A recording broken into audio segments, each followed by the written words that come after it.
Good morning बच्चों, मैं अरुण श्रीवास, व्याख्याता भौतिक शास्त्र। आपको भौतिक शास्त्र के प्रथम यूनिट यानी फर्स्ट यूनिट स्थिर वैद्युत अर्थात इलेक्ट्रोस्टैटिक्स के फर्स्ट चैप्टर विद्युत आवेश तथा क्षेत्र के बारे में बताऊंगा। इस चैप्टर में जो पहली कॉन्सेप्ट जो शुरू होती है वो है घर्षण विद्युत, फ्रिक्शनल इलेक्ट्रिसिटी। तो इसके बारे में इसमें ये समझेंगे कि आखिर जो इलेक्ट्रिसिटी जो वर्ड है, शब्द है, वो कहाँ से आया, आखिर इस कॉन्सेप्ट की उत्पत्ति कैसे हुई। तो एक सामान्य अनुभव की बात है, दैनिक जीवन में हमें देखने को मिलता है कि जब हम बालों पर कंघी करते हैं और उस कंघी को जब कागज के छोटे छोटे टुकड़ों के पास ले जाते हैं तो कागज के छोटे छोटे टुकड़े उसकी तरफ आकर्षित होने लगते हैं। इस घटना का सर्वप्रथम अध्ययन यूनान के वैज्ञानिक थैलेस ने ईसा से 600 वर्ष पूर्व किया। उन्होंने देखा था कि जब तांबर की रॉड को फर से रगड़ा जाता है तो उसमें इस प्रकार का गुण उत्पन्न हो जाता है। वह उसे छोटे छोटे कागज के टुकड़ों के पास ले जाते हैं तो वो कागज के टुकड़े अंबर की छड़ की तरफ आकर्षित होने लगते हैं। तो इस प्रकार से जब दो वस्तुओं को आपस में रगड़ा जाता है तो वो आवेशित हो जाती है। इस घटना के चूंकि अंबर को यूनान की भाषा में इलेक्ट्रॉन कहा जाता है, अतः इस घटना के कारण को इलेक्ट्रिसिटी नाम दिया गया, जैसे हम हिंदी में विद्युत बोलते हैं। इस प्रकार दो वस्तुओं के आपस में रगड़ने से जो विद्युत उत्पन्न होती है, जो ऊर्जा उत्पन्न होती है, उसे हम इलेक्ट्रिसिटी या विद्युत कहते हैं। अर्थात हम कह सकते हैं कि विद्युत वह ऊर्जा है जिसके कारण किसी वस्तु में हल्की वस्तुओं को अपनी ओर आकर्षित करने का गुण उत्पन्न हो जाता है। इस घटना का विस्तृत अध्ययन 16वीं शताब्दी में इंग्लैंड के वैज्ञानिक विलियम गिलबर्ट ने किया। उन्होंने कुछ अन्य पदार्थ, कांच, एवोनाइट, गंधक और लाख को क्रमशः रेशम, फर और प्लास्टिक से रगड़ा जाए तो इन वस्तुओं में भी अंबर की तरह गुण उत्पन्न हो जाता है। ये वस्तुएं भी छोटे छोटे पदार्थों को अपनी ओर आकर्षित करने लगती हैं। जिन पदार्थों में इस तरह का गुण उत्पन्न होता है उन्हें हम विद्युत आवेशित कहते हैं या उन्हें चार्ज कहते हैं। तो इस प्रकार से दो वस्तुओं के आवेशित होने के कारण या उनको रगड़ने के कारण जो ऊर्जा उत्पन्न होती है उसे विद्युत ऊर्जा कहते हैं। वैसे विद्युत के अंतर्गत हम पढ़ते हैं। अब बात आती है यहाँ पर इसी घटना का आगे चल के अध्ययन बेंजामिन फ्रैंकलिन ने किया, एक दूसरे साइंटिस्ट थे बेंजामिन फ्रैंकलिन। उन्होंने देखा कि जब हम कांच की रॉड को रेशम से रगड़ते हैं तो उस पर जो आवेश उत्पन्न होते हैं या उस पर जो विद्युत ऊर्जा उत्पन्न होती है वो अलग तरह की होती है। जबकि एवोनाइट की रॉड को हम फर से रगड़ते हैं तो उसमें अलग प्रकार की विद्युत उत्पन्न होती है। यहीं से एक कॉन्सेप्ट शुरू होती है कि आवेश कितने प्रकार के होते हैं। वस्तु आवेशित तो हो गई, अब आवेश कैसे होते हैं, क्या होते हैं, कहाँ से आते हैं, कितने प्रकार के होते हैं। तो इसके लिए दूसरी कॉन्सेप्ट बात करते हैं धन तथा ऋण आवेश। तो यहाँ से बेंजामिन फ्रैंकलिन ने सोचा कि निश्चित रूप से दोनों रॉड, जो एवोनाइट की रॉड है और जो कांच की रॉड है, उनमें अलग अलग प्रकार के आवेश होते होंगे। तो सुविधा के लिए कांच की रॉड पर जो आवेश उत्पन्न होते हैं उन्हें धन आवेश माना जाता है तथा एवोनाइट की रॉड पर जो आवेश उत्पन्न होते हैं उन्हें ऋण आवेश माना जाता है। ऋण आवेश माना जाता है और इसके लिए प्रैक्टिकल भी किए गए। उन्होंने देखा कि जब कांच की रॉड को रेशम के कपड़े से रगड़ कर दूसरी रॉड, कांच की दूसरी रॉड को उसके समीप लाते हैं तो दोनों एक दूसरे से दूर हटती हैं, अर्थात इनके बीच में प्रतिकर्षण बल लगता है। इसी प्रकार से जब एवोनाइट की रॉड को फर के कपड़े से रगड़ते हैं तथा दूसरी एवोनाइट की रॉड को फर के कपड़े से रगड़कर पास लाते हैं तो यही घटना पुनः देखने को मिलती है। तो इससे सिद्ध होता है कि जो समान प्रकृति के आवेश हैं वो एक दूसरे को प्रतिकर्षित करते हैं। तीसरी बात उन्होंने इस प्रयोग को दोहराया, जब कांच की रॉड को रेशम के कपड़े से रगड़कर लटका दिया गया तथा एवोनाइट की रॉड को फर के कपड़े से रगड़कर उसके पास में लाया तो देखा गया कि दोनों रॉड एक दूसरे को आकर्षित करती हैं। तो इस प्रकार यहाँ से सिद्ध हुआ कि जो विपरीत प्रकृति के आवेश हैं, जो विजातीय आवेश हैं, वो एक दूसरे को प्रतिकर्षित करते हैं। इस प्रकार आवेश का निश्चय किया गया कि आवेश दो प्रकार के होते हैं, धनावेश तथा ऋणावेश। अब बात करते हैं अपन आवेश उत्पत्ति के इलेक्ट्रॉनिक सिद्धांत की। तीसरा कॉन्सेप्ट है हमारा आवेश उत्पत्ति का इलेक्ट्रॉनिक सिद्धांत।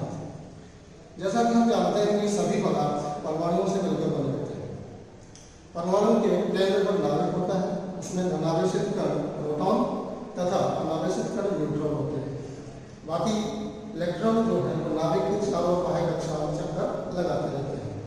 तो यहाँ सबसे पहले इस कॉन्सेप्ट को समझने के पूर्व हम समझना चाहेंगे कि बद्ध इलेक्ट्रॉन क्या होते हैं और मुक्त इलेक्ट्रॉन क्या होते हैं। जो इलेक्ट्रॉन नाभिक के पास होते हैं वो नाभिकीय बलों के द्वारा स्ट्रॉन्ग रूप से बंधे रहते हैं या मजबूत बलों के द्वारा बंधे रहते हैं। उन इलेक्ट्रॉनों को अपन परमाणु से आसानी से अलग नहीं कर सकते। इन इलेक्ट्रॉनों को बद्ध इलेक्ट्रॉन या बाउंड इलेक्ट्रॉन्स कहते हैं। तथा जो इलेक्ट्रॉन नाभिक से बहुत दूर यानी कि बाह्य कक्षाओं में होते हैं वो नाभिक से कमजोर बलों के द्वारा, नाभिकीय बलों के द्वारा बंधे रहते हैं। इन इलेक्ट्रॉन्स को बाह्य ऊर्जा के द्वारा बहुत आसानी से हम अलग कर सकते हैं। इन्हें मुक्त इलेक्ट्रॉन कहते हैं। यही मुक्त इलेक्ट्रॉन घर्षण विद्युत के लिए उत्तरदायी होते हैं।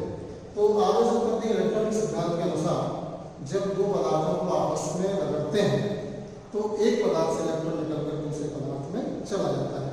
फलस्वरूप प्रथम पदार्थ में इलेक्ट्रॉनों की कमी के कारण अनावेश उत्पन्न हो जाता है, जबकि जिस पदार्थ में इलेक्ट्रॉन की अधिकता होती है वहाँ पर अनावेश उत्पन्न हो जाता है। जैसे जब हम कांच की रॉड को रेशम से रगड़ते हैं तो कांच से इलेक्ट्रॉन निकलकर रेशम पर चले जाते हैं।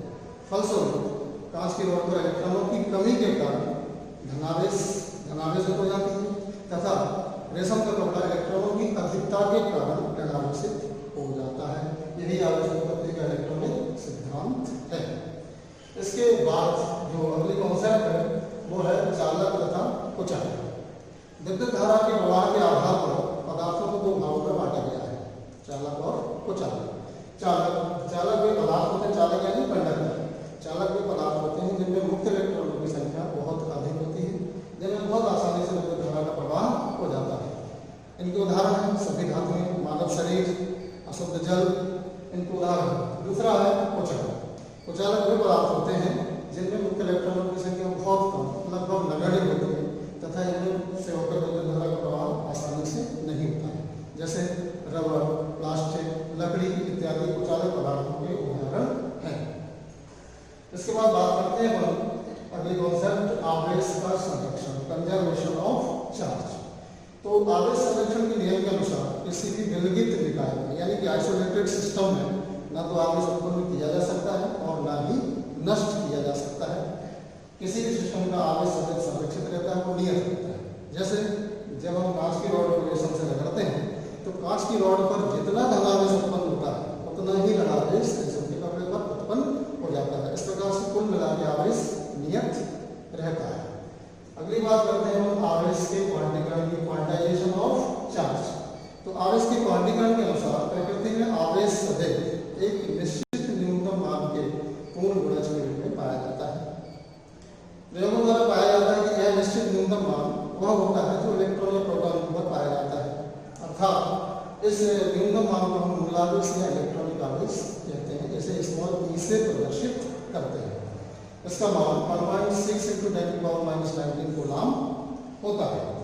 तो आवेश के क्वांटीकरण के अनुसार किसी भी पदार्थ का जो आवेश Q होता है उसको निम्न सूत्र के द्वारा दिया जा सकता है, Q ± NE, जहाँ N = 1, 2, 3, 4 E = 1.6 × 10⁻⁻19 कूलम। अर्थात इस सूत्र के अनुसार किसी भी वस्तु पर आवेश 1E, 2E, 3E आदि हो सकता है, लेकिन कभी भी आवेश 1.4E, 2.6E इत्यादि नहीं हो सकता है।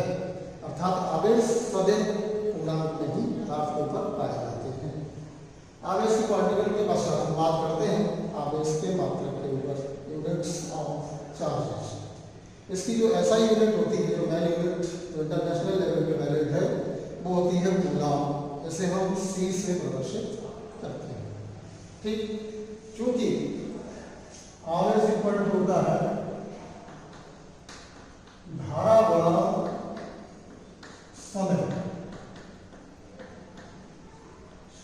तो इस सूत्र की सहायता से, इस फार्मूले की सहायता से हम एक कूलाम आवेश को परिभाषित कर सकते हैं। तो एक कूलाम आवेश कैसे बनाएंगे हम? एक coulomb equal to 1 ampere into 1 second. यदि किसी चालक में 1 सेकंड के लिए 1 एम्पियर धारा प्रवाहित अगर होती है, तो उस चालक में प्रवाहित होने वाला आवेश एक कूलाम कहलाता है। अब चूंकि छोटे और बड़े माध्यमों की आवश्यकता फिजिक्स में अक्सर पड़ती है, तो आवेश के जो छोटे मात्रक हैं वो है माइक्रो कूलाम। एक माइक्रो कूलाम 10⁻⁻6 कूलाम के ऊपर होता है। नैनो कूलाम, एक नैनो कूलाम 10⁻⁹ कूलाम के ऊपर होता है। पिको कूलाम, एक पिको कूलाम 10⁻12 कूलाम के ऊपर होता है। ठीक, लास्ट में हम बात करते हैं यहाँ पर कूलाम के नियम की। अभी पीछे जैसा कि अपन ने पढ़ा था कि आवेशों के मध्य आकर्षण बल भी लग सकता है, प्रतिकर्षण बल भी लग सकता है। तो यह बल कितनी मात्रा में लगेगा, किस परिमाण में लगेगा, किस दिशा में लगेगा, इसको समझने के लिए कूलाम के नियम की आवश्यकता होती है। यह नियम केवल स्थिर आवेशों के लिए ही सत्य होता है। इस नियम के अनुसार दो आवेशों के मध्य लगने वाला आकर्षण या प्रतिकर्षण बल उन आवेशों के परिमाणों के गुणनफल